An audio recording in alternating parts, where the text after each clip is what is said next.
Halo semuanya, saya Karisma Mutiara Dewi, mahasiswa Psikologi Universitas Proklamasi 45 Yogyakarta. Kali ini saya akan mempresentasikan penelitian saya terkait komitmen kerja pada petugas pengangkut sampah. Penelitian ini dilatar belakangi oleh kota Yogyakarta yang masih mengalami darurat sampah. Seperti yang diketahui bahwa tempat pengolahan sampah atau TPST di Piungan mengalami overload.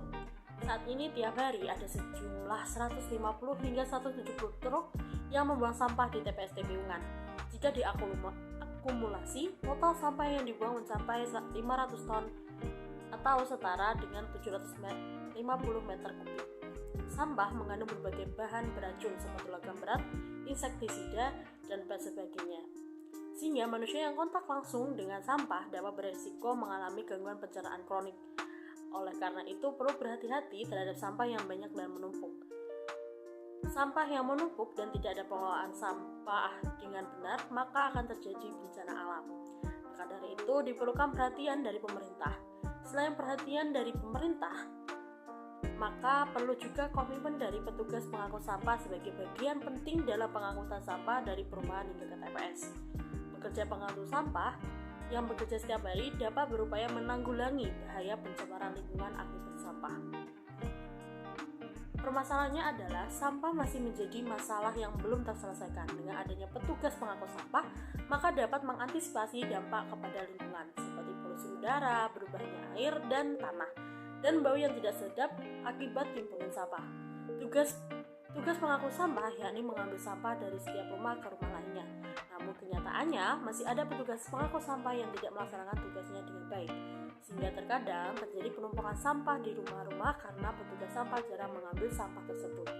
Maka diperlukan komitmen kerja petugas pengangkut sampah sehingga terciptanya lingkungan yang bersih.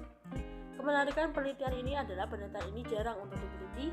Penelitian yang serupa pernah dilakukan oleh Mechita Nurhidayah dan Isniani Rodia yang berjudul Komitmen Dinas Lingkungan Hidup dan Kebersihan dalam Pengelolaan Sampah.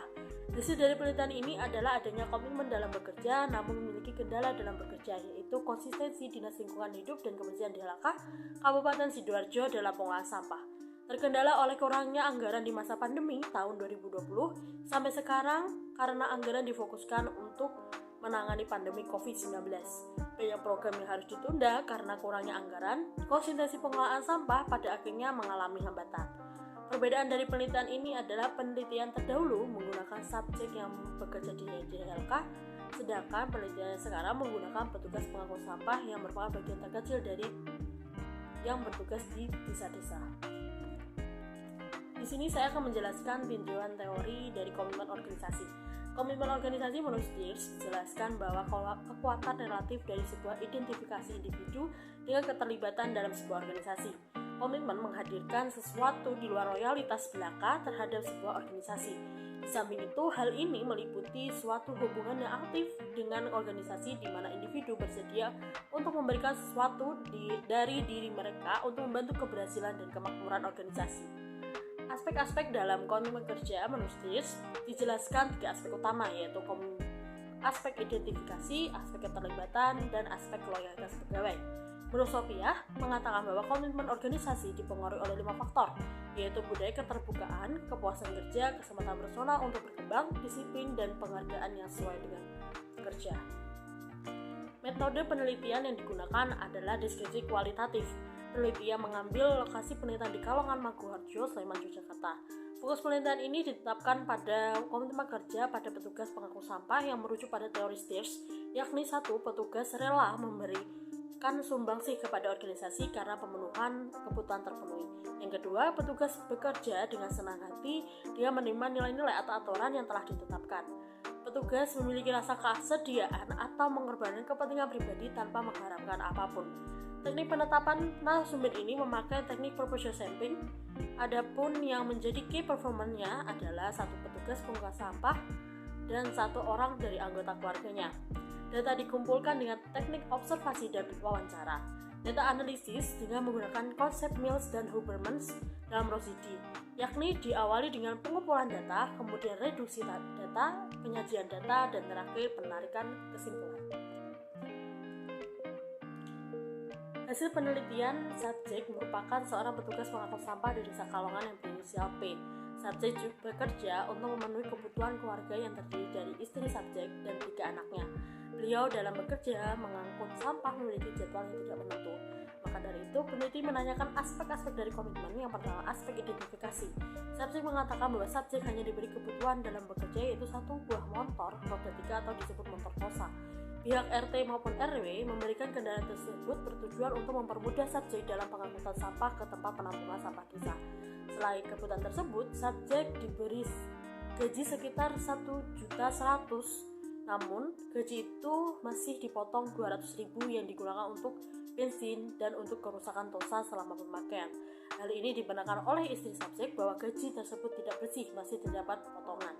Subjek mengatakan bahwa pernah dijanjikan seperangkat APD untuk melindungi diri dari bahaya sampah, namun janji tersebut tidak pernah diwujudkan, sehingga subjek meminta APD ke keponakannya yang bekerja di cleaning service. Subjek juga pernah sakit parah karena tidak menggunakan APD dengan baik. Namun subjek hanya dijenguk oleh RW dan tidak mengingat janji APD tersebut. Subjek hanya pasrah dengan apa yang diberikan dan tidak menuntut apapun, karena beliau pernah menuntut namun ada berita miring yang terdengar sehingga subjek memilih diam. Yang kedua, aspek keterlibatan. Subjek mengatakan setiap rapat dan atau keputusan peraturan, subjek diikutsertakan. Subjek diajak untuk berpendapat jika ada hal yang kurang berkenan. Seperti yang awal bahwa subjek diminta untuk setiap hari mengambil sampah dari rumah ke rumah. Namun melihat gaji dan volume sampah, subjek merasa keberatan. Jadi beliau mengambil sampah 2-3 hari sekali. Terpenting adalah sampah sudah keluar dari rumahnya. Pihak RT maupun RW membiarkan hal tersebut karena gaji tersebut adalah iuran masyarakat yang diberikan oleh subjek. Yang ketiga, aspek loyalitas karyawan. Subjek mengatakan bahwa loyalitas pada kerjaannya sangat ikhlas dan senang karena saat hari kosong untuk mengambil sampah, subjek bekerja sampingan di instansi terdekat sebagai cleaning service. Namun subjek masih menginginkan bahwa kebutuhannya terwujud seperti seperangkat APD untuk melindungi subjek saat bekerja dan gaji yang sesuai dengan pekerjaannya. Diskusi dari penelitian ini adalah penumpukan volume sampah yang tidak terkelola berdampak pada lingkungan, seperti polusi udara, berubahnya air, tanah, dan bau yang tidak sedap akibat timbunan sampah. Untuk mengatasi keadaan tersebut, maka dibutuhkan komitmen petugas pengangkut sampah yang bertugas mengambil sampah dari rumah ke rumah lainnya. Komitmen sangat penting karena dapat mempengaruhi tingkah laku anggota dalam organisasi seperti kehadiran, produktivitas, dan intensi untuk bertahan dalam organisasi. Di sisi lain, dalam menjalankan tugas sesuai dengan fungsinya, maka kinerja anggota juga ditentukan oleh sejauh mana anggota tersebut memiliki komitmen terhadap organisasi serta komitmen mencerminkan tingkat kesungguhan anggota dalam menjalankan tugas dan fungsinya. Namun kenyataannya, masih ada petugas pengangkut sampah yang tidak melaksanakan tugasnya dengan baik, sehingga terkadang terjadi penumpukan sampah di rumah karena petugas sampah jarang mengambil sampah tersebut. Komitmen dipengaruhi oleh budaya keterbukaan, kepuasan kerja, kesempatan personal untuk berkembang, disiplin, dan penghargaan kerja yang sesuai. Pada penelitian ini membuktikan bahwa subjek awalnya seorang patuh terhadap tugasnya, yaitu mengangkut sampah setiap hari. Namun seiring berjalannya waktu, penghargaan kerja atau rewards yang diberikan tidak mencukupi kebutuhan. Beliau memilih mengambil sampah secara bergantian selama 2-3 hari sekali. Saat tidak mengambil sampah, beliau bekerja sambilan di salah satu instansi terdekat di rumahnya. Dengan demikian, RT dan RW harus mementingkan reward berupa gaji yang sesuai dengan tugas beliau. Hal ini menunjang tugas dan fungsi petugas pengangkut sampah. Sekian presentasi dari saya. Apabila ada kesalahan, mohon bimbingannya. Wassalamualaikum warahmatullahi wabarakatuh.